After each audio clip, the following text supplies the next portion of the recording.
Let's quickly talk about conditioners in the English language. Conditioners. In this class, our focus will be on three things. The first is to look at the definition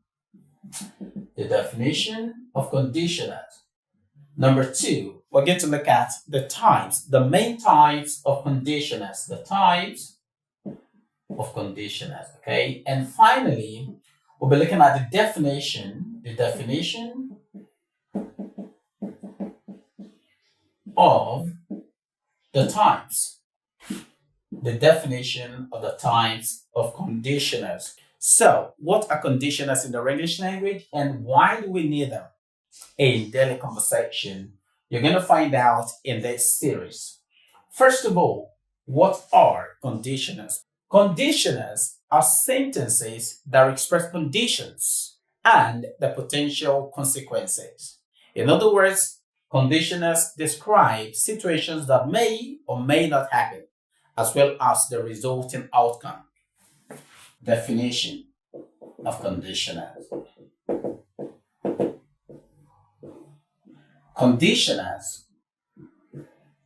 Conditioners are sentences that express conditions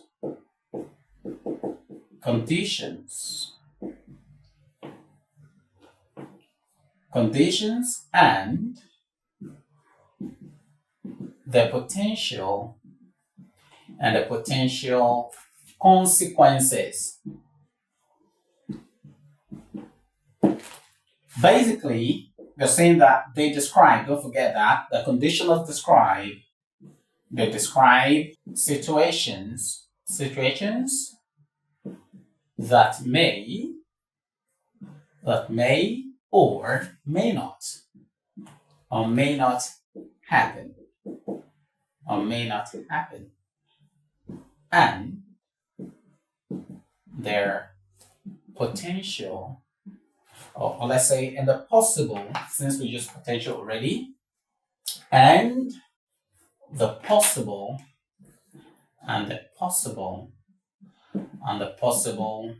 outcomes.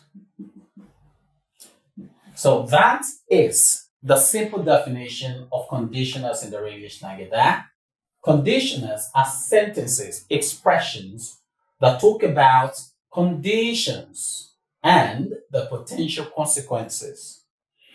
They describe situations that may or may not occur, situations that may or may not happen, as well as the possible outcomes. So let's go to the types of conditioners. We have four basic types of conditioners in the English language. Four basic types. The first is what we know as zero conditioner. Zero conditioners. Number two, we have what is known as the first conditioners. Number three, we have what is known as the second conditioners. Don't worry, we're going to explain all. And finally, number four, we have what is known as the third conditioners. Okay. The four main or basic types of conditioners in the English language are these. First, we have what is known as the zero like this. Zero conditioners. Number two, we have what is known as the first conditioners. Number three, we have what is known as the second conditioners. And finally, we have the third conditioners. So let's define each of these and then look at the words or all the words we have or the technical terms we can use for each of these four basic types. So let's define the types. Let's define this type. The first is the zero conditioners.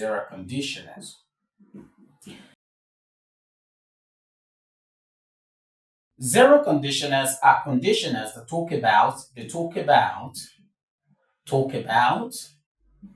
scientific, scientific slash universal, universal slash conventional, slash conventional slash habitual, habitual truth, truth or facts. Now, these type of conditioners talk about situations or conditions that center around universal, conventional, or habitual truth. Truth or situation statements that are the same all over the world. Situations or truth that never change. For example, if you say something like, if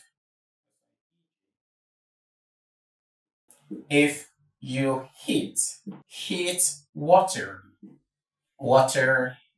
for a long time, for a long time, comma, it boils. Now, this is an example of zero conditional or a zero conditional statement. Remember, the zero conditionals are types of conditionals that talk about scientific, universal, conventional, or habitual truth. Truth or conditions are always the same every time. The scientific in nature, the conventional truth, the universal truth, the facts. Facts that never change. So if you heat water for a long time, it boils. So that is what zero conditionals is about. Zero conditionals talk about scientific fact, universal truth, conventional truth, or habitual truth. So that is that about that. Let's go to the second type. The second type of conditioner is the first conditioners, or you call them first conditioners. Now, these type of conditioners talk about real or likely possibilities. Am I still within frame? Possibilities. So the first conditioners are sentences that talk about, or the conditional sentences that talk about real or likely possibilities. Another way we can describe the first conditioners is that this type of conditioners talk about future intentions, conditions that talk about or that center around future intentions or future possibilities. They also talk about possibilities that address present situations. Again, first conditioners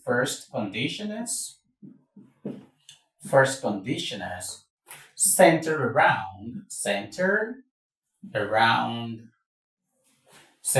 around present and future possibilities and future possibilities.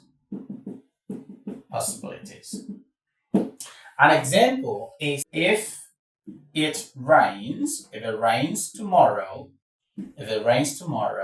comma, I will go out with an umbrella,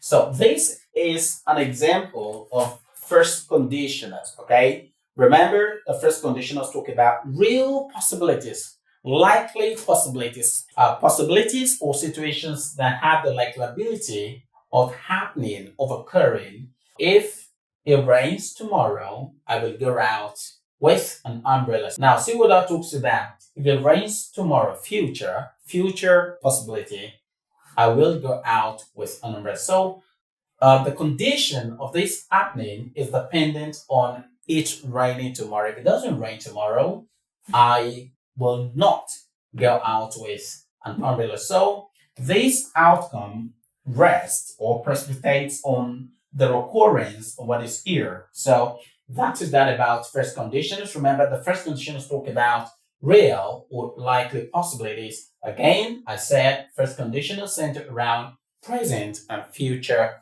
possibilities. So let's go to the third category or the third type of conditioners.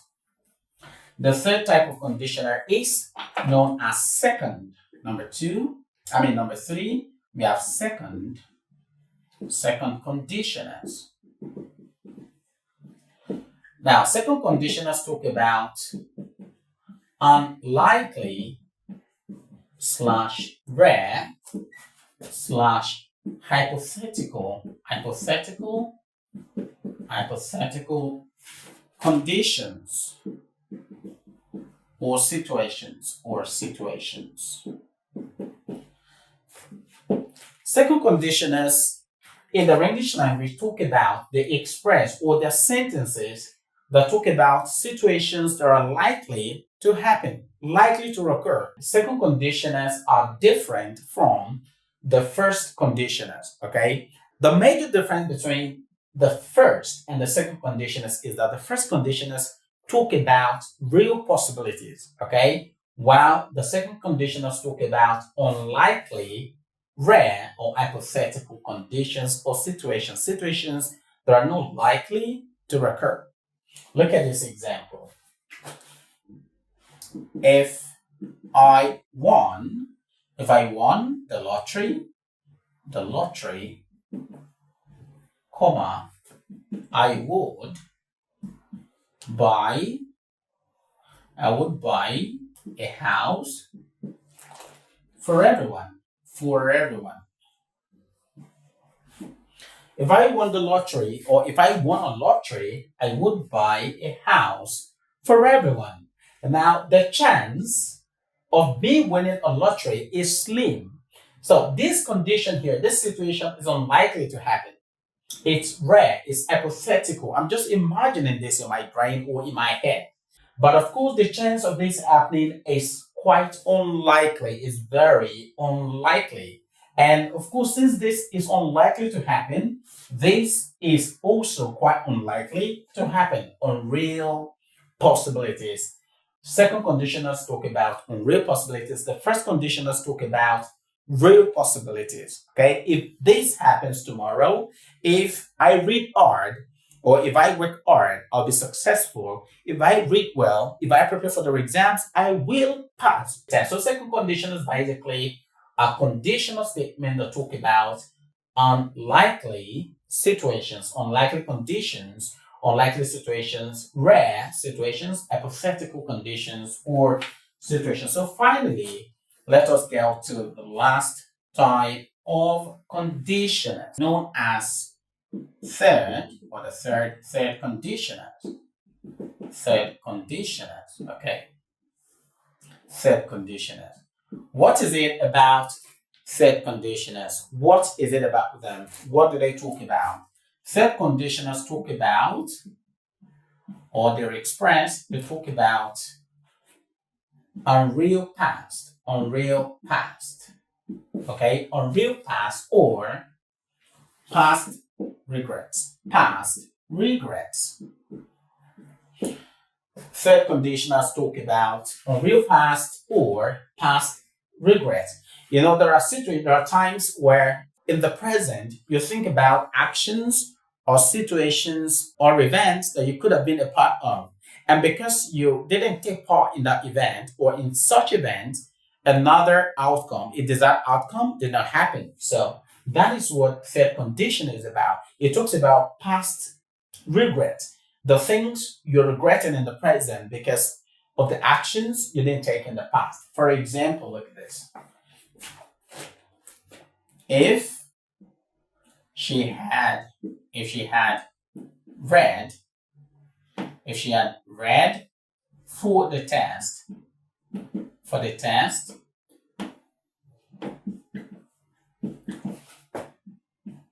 she would have passed because it was easy.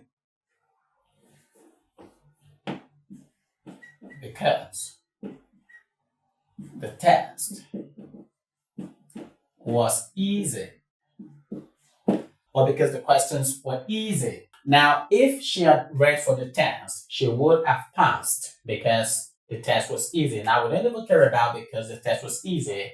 Now, look at if she had read. What this means is that she did not read. And because she did not read, she didn't pass. She didn't pass. She didn't pass. If she had read, she would have passed. If she had read, she would have passed. She didn't read, and so she didn't pass. So right now, there is a regret. This type of conditionals talk about the unreal past, situations that are no longer real. The reality is there. The chance of this happening is actually long gone and forgotten. It started in the past, it finished in the past, and so the regret continues into the future.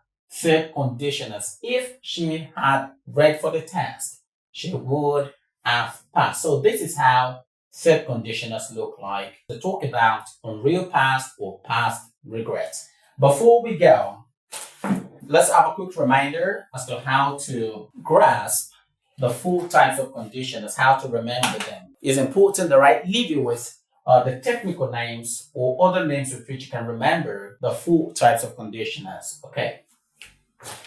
For 1, 2, 3, and 4. The first type of conditional is, we said, zero conditional, the zero conditionals. These ones talk about scientific, you say scientific facts, or you say scientific or universal facts,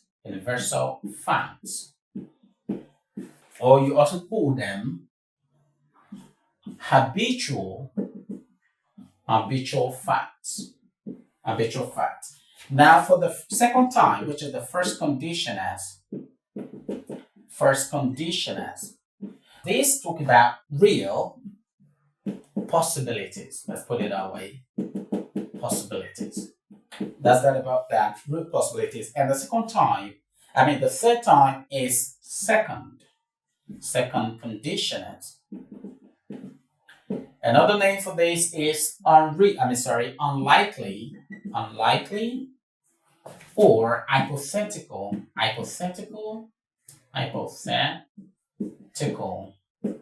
conditionals. Okay. Hypothetical conditions. And finally, the third conditionals. This one talk about, remember, another name for this is unreal past conditionals or past regrets. So that is that about the definition of conditionals, the 4 types of conditionals, and then the definition of each of the 4 types of conditionals. In the next video, we're going to be considering everything about the structure of zero conditionals. And the one after, in the video after that, we'll talk about the first conditionals, and then the second, and then the next video we'll talk about the third type of condition. The third conditions, which is the fourth. What I'm trying to say in essence is that we'll look at each of these 4 types in different videos, just so that the videos will not get too long. Before we go, here is an activity for you. Go ahead in the comment section and define conditionals in your own words. Also, list the 4 types of conditionals, and finally, define in your own words or explain in your own words any type of conditional that you have understood based on this class. That will be all for today's class. Thanks for watching to the very end. If you're yet to subscribe to this channel, kindly do the right away. Thanks again for watching. See you next time. Bye for now.